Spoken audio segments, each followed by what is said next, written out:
അങ്ങനെ ലോക സിനിമാ ചരിത്രത്തിൽ ആദ്യമായി ഇതാ ഒരു മഹാത്ഭുതം നടക്കാൻ പോകുന്നു. എന്താണെന്നല്ലേ, നമ്മുടെ സംവിധായകൻ പ്രിയദർശൻ തന്റെ 100ാമത്തെ സിനിമ പ്രഖ്യാപിച്ചു കഴിഞ്ഞു. അതിലെന്താണ് ഇത്ര വലിയ അത്ഭുതം എന്ന് നിങ്ങളിപ്പോൾ ചിന്തിക്കുന്നുണ്ടാവാം. പറയാം. പ്രിയൻ തന്റെ 100ാമത്തെ ചിത്രത്തിലും മോഹൻലാലിനെ തന്നെയാണ് നായകനാക്കിയിരിക്കുന്നത്. തന്റെ ആദ്യത്തെ ചിത്രമായ പൂച്ചക്കൊരു മൂക്കുത്തിയിലും മോഹൻലാൽ തന്നെയാണ് നായകൻ. അങ്ങനെ 1ാമത്തെ ചിത്രവും 100ാമത്തെ ചിത്രവും മോഹൻലാൽ തന്നെയാണ് നായകൻ. അതൊരു മഹാത്ഭുതം തന്നെയാണ്. ഇതുപോലത്തെ ഒരു റെക്കോർഡ് ഇനി ഒരിക്കലും തകർക്കപ്പെടാൻ പോകുന്നില്ല. സിനിമ നല്ലതോ ചീത്തയോ എന്ന് ജനങ്ങൾ തീരുമാനിക്കട്ടെ.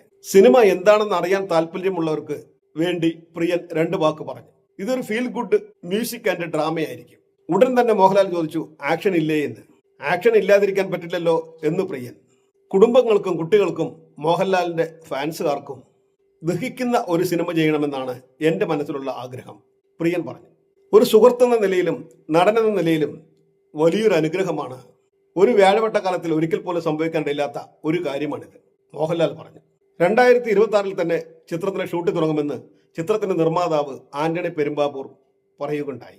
Boeing hello my dear wrong number, Thalavattam, Vellanakalude Nadu, Chithram, വന്ദനം, അക്കരെ അക്കരെ അക്കരെ, കിലുക്കം, മിഥുനം, കാലാപാനി, കാക്കക്കോയിൽ, കിളിച്ചുണ്ടൻ മാമ്പഴം എന്നീ ചിത്രങ്ങൾ പ്രിയന്റെയും മോഹൻലാലിന്റെയും മികച്ച സിനിമകൾ ആണെന്നതിൽ യാതൊരുവിധ തർക്കവുമില്ല.